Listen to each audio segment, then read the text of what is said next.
Assalamualaikum, Doctor. I'm very glad to stand here to ask you this question. Brother, can you come to the mic closer? Oh, sorry. Is that clear? Like this, is it clear?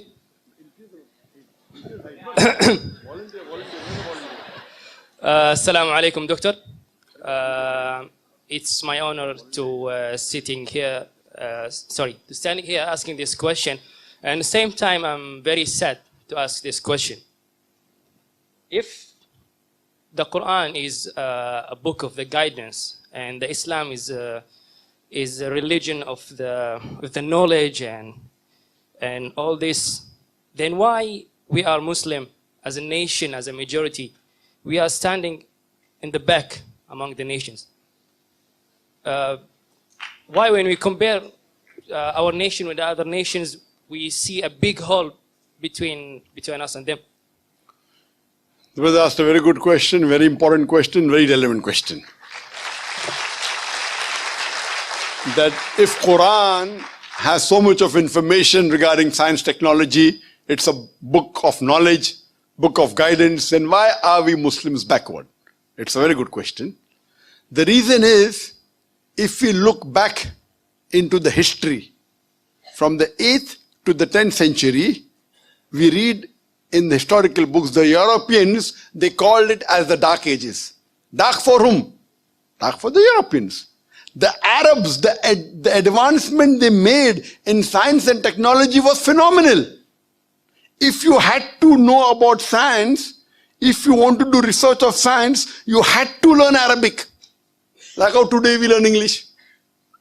At that time, the Muslims were on top of the world because we were close to Quran and Sunnah.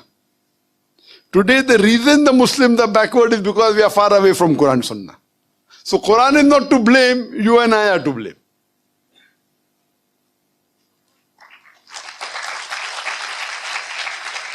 If you read in the books of history and books of science, I said in my lecture, Ibn Nafis. Ibn Nafis, 600 years after the Quran was revealed, was the first to describe the blood circulation. In a textbook, we know about William Harvey, we don't know about Ibn Nafis. So two reasons is there. Number one, Muslims have gone away from Quran Sunnah. Number two, media. Media also plays a big role in it. In our textbook, in my school, I never heard about Ibn Nafis. After when I did research, I came to know. In my textbook was mentioned William Harvey. The first person who drew the world map of the world was Al-Idrusi. In 1154, he was a Muslim. Do you know the numbers that we have? 1, 2, 3, 4. What's it called? What's it called? 1, 2, 3, 4. What is it called? Say loudly. Arabic numerals. How we have Roman numerals? 1, 2. Arabic numeral. Why? Because 0 was first introduced by the Indian. The Arabs took it up, put a decimal point, and we have the Arabic numerals. If you know about Al-Abtusi, he was the one who discovered the Pythagoras theorem, which we learn in school. We learn Pythagoras theorem, we don't know the name of Abtusi. The square of the hypotenuse is equal in a triangle. The square of the hypotenuse is equal to the sum of the other two sides of the triangle. Do you remember or you've forgotten? You remember, na? MashaAllah, good student. Who was the person who discovered it? Now you came to know, correct? Better late than never. Al-Abtusi, Muslim. Trigonometry, we learn trigonometry. Who is the main person of trigonometry? Al-Biruni.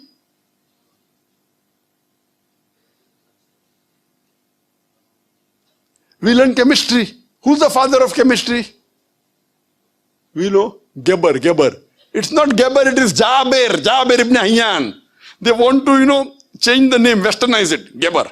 So Geber looks like a westerner, sounds like a westerner, correct? It is Jaber ibn Hayyan. He is the father of chemistry, wrote more than 200 pages, 2000 pages.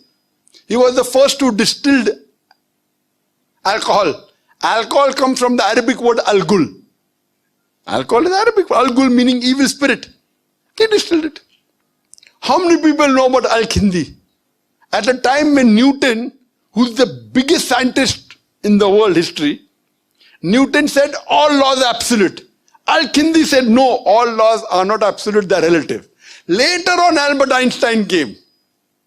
All have heard about Einstein. How many of us have heard about Al-Kindi? The two brothers, Muhammad Ahmad and Hassan Shakir, they told the area of the earth from an angle at the Red Sea. At a time when we didn't even know sure whether the earth was spherical or not. At that time they told the area of the earth which was quite accurate. If you read about Ali ibn Abbas, he wrote 2,000 pages on medicine. If you know about Ali ibn Sina, Avicenna sounds like a Westerner name. It's Ali ibn Sina, Aristotle of the East.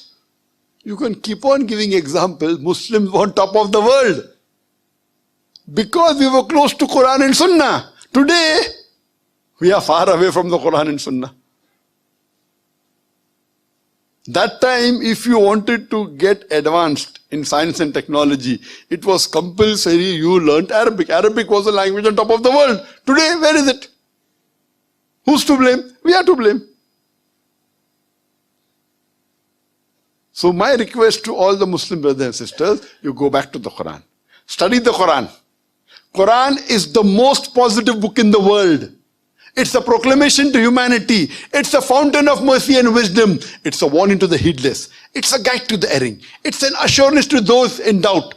It's a solace to the suffering and a hope to those in despair.